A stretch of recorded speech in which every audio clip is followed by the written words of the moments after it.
Welcome to A Pleasant Solution, Embracing an Organized Life. I'm your host, certified life coach, professional organizer, and home life expert, Amelia Pleasant Kennedy. And I help folks permanently eliminate clutter in their homes and lives. On this podcast, we'll go beyond the basics of home organization to talk about why a clutter-free mindset is essential to an aligned and sustainable lifestyle. If you're someone with a to-do list, if you're managing a household, and if you're caring for others, this podcast is for you. Let's dive in.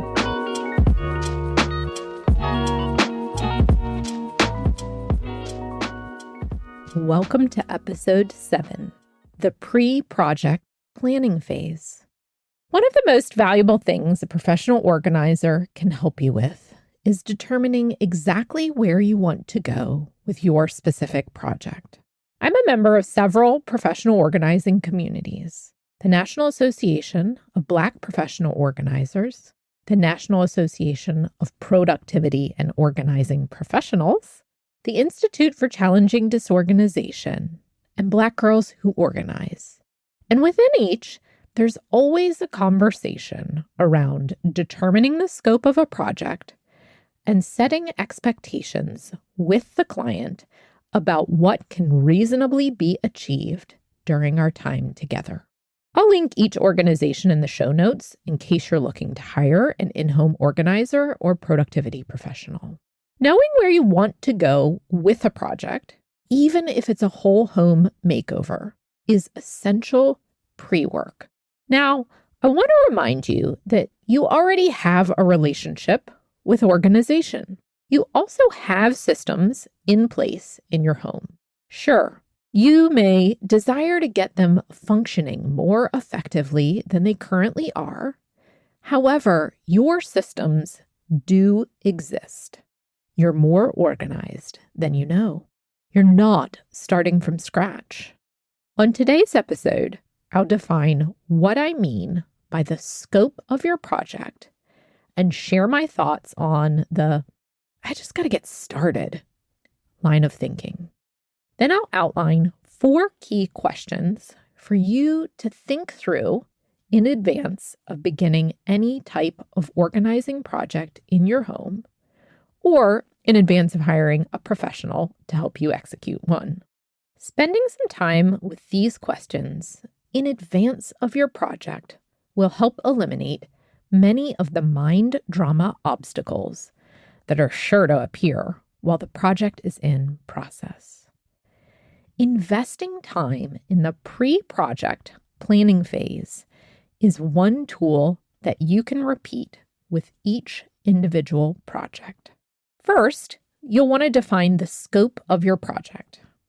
The scope is basically the boundaries you're putting on the project you've decided to work on. Let me be clear. Your brain needs boundaries to stay out of overwhelm. It's one of the most loving things you can do for yourself. Organizing your whole home is not the scope. Organizing your main bathroom is. Organizing your entire photo collection is not the scope. Decluttering and organizing physical photos from your childhood through age 18 is. Putting boundaries or guidelines on the project helps narrow what your brain is required to attend to during the course of the project. Think about the what, the where, and how long you'd like to spend on the project as a whole. When in doubt, start small. I'll be getting into this a bit more as I go through the 4 questions here in a bit. For example, the scope of your project may be getting your toddler set up for their next stage of growth, clothing-wise. This is the what. The where is your child's bedroom, closet, and any items in longer-term storage. This is the where. You may give yourself 2 weeks for this project. Define your start and end date. Giving parameters to a project before you begin keeps your brain on track. Whenever you notice yourself drifting off to declutter toys that are no longer needed, you can bring yourself back to the scope of the project. Toys are not clothes.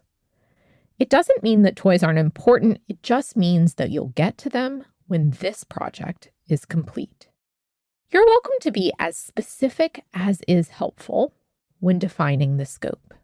A pro may be more detailed, yet general guidelines are enough for you to get started. So I'm sure you're thinking, why is starting so hard? Starting something new is hard because it feels heavy and difficult.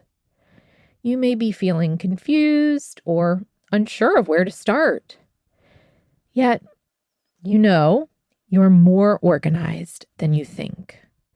Once you dive in, the steps will become more clear and the confusion will begin to melt away.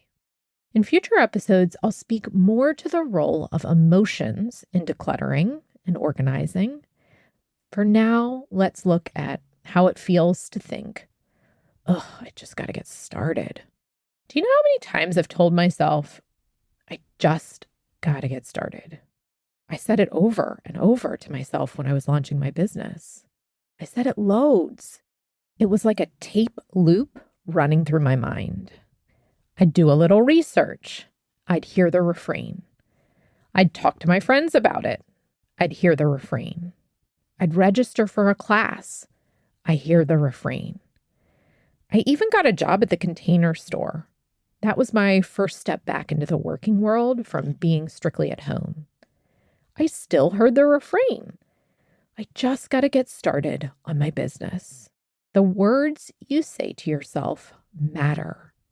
They create your reality. They also create the emotional experience you're having day to day, moment to moment. I just got to get started is the type of seemingly harmless phrase that causes more internal suffering than most of us like to admit. It feels like pressure. Anytime you hear the words should or just in your brain, that's a clue that you may be setting yourself up for a serving of internal pressure. This pressure creates an additional layer of stress and anxiety that sometimes is obvious and sometimes is floating below the surface. The pressure builds to make the idea of the project worse than taking action. I know y'all feel me. Take your brain out of the feeling of pressure and return your focus to the scope of the project. Remind yourself of the boundaries and limits you've put on it. Then look for ways that you've already gotten started. For example, you've done this process at least once before. You decluttered the newborn clothes for the baby clothes. See? You've already gotten started. It doesn't matter if that step one was a year ago. Highlight for yourself how you know exactly what to do because you've done it once before. Let's say it's been 20 years since you last decluttered your garage. No problem. Define the scope of the project. Break the garage into sections and plan to handle only one of the 4 walls. Start small. Then, when the refrain, I just got to get started, pops up, remind yourself that by defining the scope of the project, you've already started. Look at that. Perhaps the project has been swirling in your mind for 2 years. That's it. You actually started 2 years ago, and your first next step is right on time. Give yourself credit for thinking about it the last 2 years. That counts. Notice what conversations you've had with your partner around the topic. Maybe they didn't move the needle, yet the conversation is evidence that you've already started. You've learned that you have to take the lead. Look for other places in your home that you've made decisions about in the meantime. Every week, you've taken the garbage and the recycling out. That's an act of being organized and a way of decluttering your garage. I'm sure you're rolling your eyes right now. Trust me, giving yourself credit for every small decision, every conversation, every thought, every time you've taken the garbage out, will help loosen the overwhelm. Redirecting your brain to the positive takes effort, and it reaps rewards by lightening the pressure. Validating yourself internally has long-lasting benefits and will help to counteract any shame or blame that pop up. This is also what a mindset reframe looks like.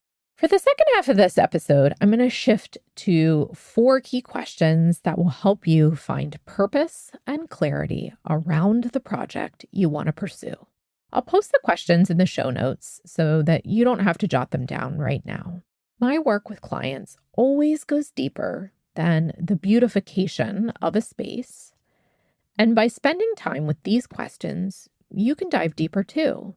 Thinking through your emotional journey will help make the beautification, the results, it'll help them last longer.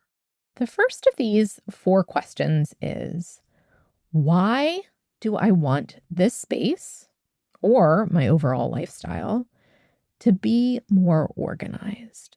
Now, again, this is about getting curious and digging below the surface. When you get your first answer, ask yourself why again. Ask why a few times and give yourself space to answer it. There's no rush. Let's go back to the example of clearing out the outgrown clothes for your toddler. On the surface, the reason why may be so that you can find what you need when you need it. However, when you begin to dig a little deeper, you may discover that you occasionally grit your teeth or roll your eyes when your partner dresses your child. They don't choose clothes that coordinate, and that bothers you. You know that the dresser currently has clothing that's a mix of sizes. It also has items that were given as a gift, and you've kept them out of obligation. They're not your style, so you don't choose those items. However, your partner isn't taking your thoughts and feelings into consideration. Maybe you've mentioned something around the topic, yet your comments about what items fit and what items are for special occasions or what items are just a little cuckoo, to be honest, it just hasn't stuck for them. Take a deep breath and dig a little deeper. Why does this matter? It matters because it affects the way you feel. You don't want to grit your teeth or roll your eyes. Nor do you want to think, I guess I'm the only one who can get our child dressed properly. There's a low level of irritation that you haven't noticed before or have always laughed off. This brings me to question 2. How do I think I'll feel once I become organized? If you've dug a few layers down with question 1, you'll have clues to the answer to this question. Feelings are at the core of everything you do or don't do. How you're feeling drives your next steps. Most of us haven't received an education in how to feel our feelings. Your brain is great at running things, and it often drowns out the feelings happening in your body. Use the information you've gained from question 1 to keep going. So, back to decluttering your toddler's outgrown clothes. You can predict that by following through with this project, you'll feel less irritation. You'll be gritting your teeth and rolling your eyes less. You'll be judging your partner less. You won't judge yourself for judging your partner as much. You're getting somewhere. Becoming more organized in this one little corner of your world will alleviate a few stressful feelings and interaction. Now that's a reward for your efforts. To recap, you've defined the scope of your project. You've set aside your brain's nonsense about just getting started. You've identified your why for this particular project, and you've identified the reward that clearing out the clutter will create for you. And you haven't even done any physical work yet. This pre-project planning work truly sets you up for success. There are 2 more questions before I let you go today. Next up, consider question number 3. What obstacles do I think I'll encounter for this project? Identifying obstacles in advance will save you time. It's kind of like chopping all the vegetables and prepping the ingredients for a meal before you cook. Everything goes a bit more smoothly when you're confident what goes in the skillet when. Common obstacles to home organization projects include not having a landing place for donations or items that are headed out of your home, not knowing exactly how to dispose of items, not actively scheduling time to work on the project, not giving adequate notice to or informing others in the home about the work you'll be doing, not asking for help, or lastly, not having a firm end date for the project. If you were to work with a professional organizer in-home, these are a few of the items that would be ironed out before your project began. Give yourself a break by planning like a professional. The last of the 4 questions is, how will I know when I've become organized or reached the end of my project? Just like defining the scope of the project, clarifying the finish line will help your brain stay laser focused. Reaching a place where you're organized enough is a decision. I've worked with plenty of clients who begin projects on their own and then choose not to follow all the way through. Perhaps you get distracted. Perhaps a life interruption disrupts the project. When you identify the finish line, you're more likely to follow all the way through. Your brain wants to visualize the stop sign. It wants to sit down and eat the meal you've taken the time to cook. It wants to pull into the garage and park. Give it that opportunity by deciding what done means. Then if there's an interruption, you can always come back and continue until you're done. Here are some examples. You'll know that your toddler clothing project is complete when all the clothing items that have been outgrown or are deemed unsuitable have been removed from the drawers and driven to donation. You'll know that there aren't any lingering clothing items in the laundry cycle. You'll have made all the new items accessible and communicated the update to your partner. You'll be thinking less about what your child is wearing and more about what your child is saying or doing. You'll be rolling your eyes a little less. The mental and emotional load will have lifted. You'll have identified specific signs to look for to prove that you've reached the end. You can even write these down in advance to create a visual reminder for the project pathway. My experience has shown that 30 minutes or an hour of this pre-planning for a project will save you hours. It'll limit potential dips into overwhelm. It'll guide you towards action. And of course, it'll ensure that your project gets off to a solid start. Remember, by listening to this episode, you've already gotten started. You've got this. You're more organized than you think. Hey, y'all. I'd be honored if you'd take 3 minutes to leave a review of this podcast. Your time is precious, and by leaving a review, a pleasant solution will reach more listeners and lives. I'd also love to hear your feedback and share your review on a future episode. Talk to y'all soon, and remember, you are more organized than you think.